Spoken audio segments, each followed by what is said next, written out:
আরে বল। আরে ব্যাগ গোছাচ্ছি, জামা কাপড় গোছাচ্ছি। হ্যাঁ, দার্জিলিং যাচ্ছি তো ছেলের সঙ্গে হনিমুনে। মানে ছেলের হনিমুনে চলে যাচ্ছে।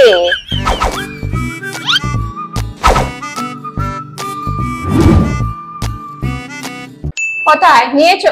এ কি মাছের মুড়ো নিয়েছো? কেন কেন মা, খাওয়া যাবে না? এটু করেছো নাকি?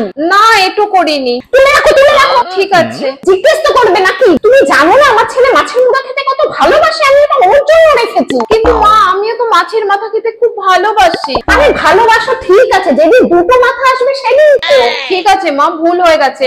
আসলে বাড়িতে মাছের মাথা আনলে তো মা আমাকে দিত, তাই জন্য এখানেও ভেবেছি তুমি বোধহয় আমার জন্যই।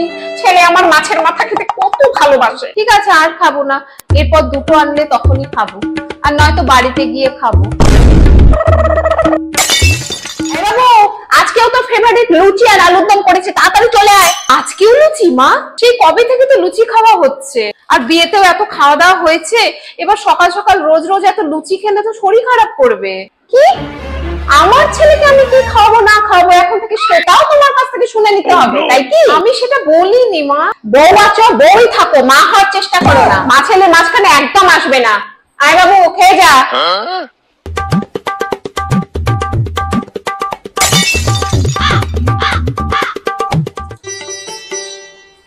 বৌমা, 10 মিনিটের জন্য আমি কি নিচে গেছি? 10 মিনিটের মধ্যে তুমি বিছানার চাদরটা ছেলেকে দিয়ে কাচিয়ে নিলে। আমি কাচাইনি মা, ও তো নিজে থেকেই কাচলো। না, আমার ছেলে ও কাজ করার মতো ছেলে নয়। তুমি বলেছো ওকে এটা কাচতে।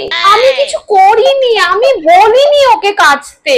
আমার ছেলেকে দিয়ে আমি আজ অব্দি একটা রুমাল পর্যন্ত কাচাইনি, আর আজকে তুমি বিছানার চাদরটা কাচালে আমার ছেলেকে দিয়ে। ধুর, ভাল লাগে না সবসময় শুধু ছেলে ছেলে ছেলে। ছেলেকে কেন বিয়ে করালো কে জানে। আরে বুঝতে পারছো না কেন? পেট খারাপ করবে। আরে কি হয়েছে? ওকে খেতে দিচ্ছ না কেন? বারণ করছি না মা, 10-12টা সিঙ্গারা নিয়ে বসেছে, তুমি কিছু বলো। হ্যাঁ, 8-10টা নিয়ে বসেছো তো কি হয়েছে? আমার ছেলে 8-10টা সিঙ্গারাই খায়। তুমি আমার ছেলে খাওয়ার উপর নজর দিও না বৌমা, এমনিতেই ছেলেটা আমার না খেয়ে খেয়ে শুকিয়ে যাচ্ছে। এসব কি শুনতে হচ্ছে? আমি কি কোনো মানুষকে বিয়ে করলাম না রাক্ষসকে বিয়ে করলাম? ভাল লাগছে না, ভয় করছে কোনদিন আমাকে না খেয়ে নেয়। খা বাবু, তুই খা, যে কটা ভালো লাগে তুই খা। হ্যাঁ, খাও খাও। কম হয়েছে না? আরো 10-12টা অর্ডার করে দেবো।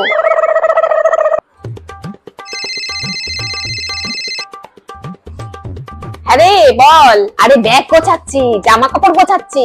হ্যাঁ, দার্জিলিং যাচ্ছি তো ছেলের সঙ্গে হনিমুনে। মানে ছেলের হনিমুনে চলে যাচ্ছে, ওকে তো আমি একা ছাড়তে পারি না।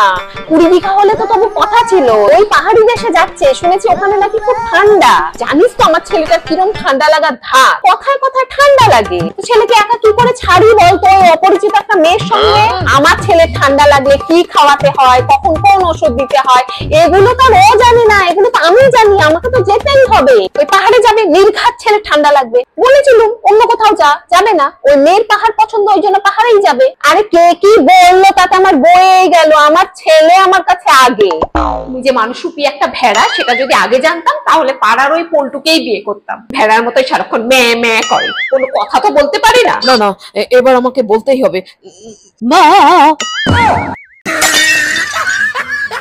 পল্টু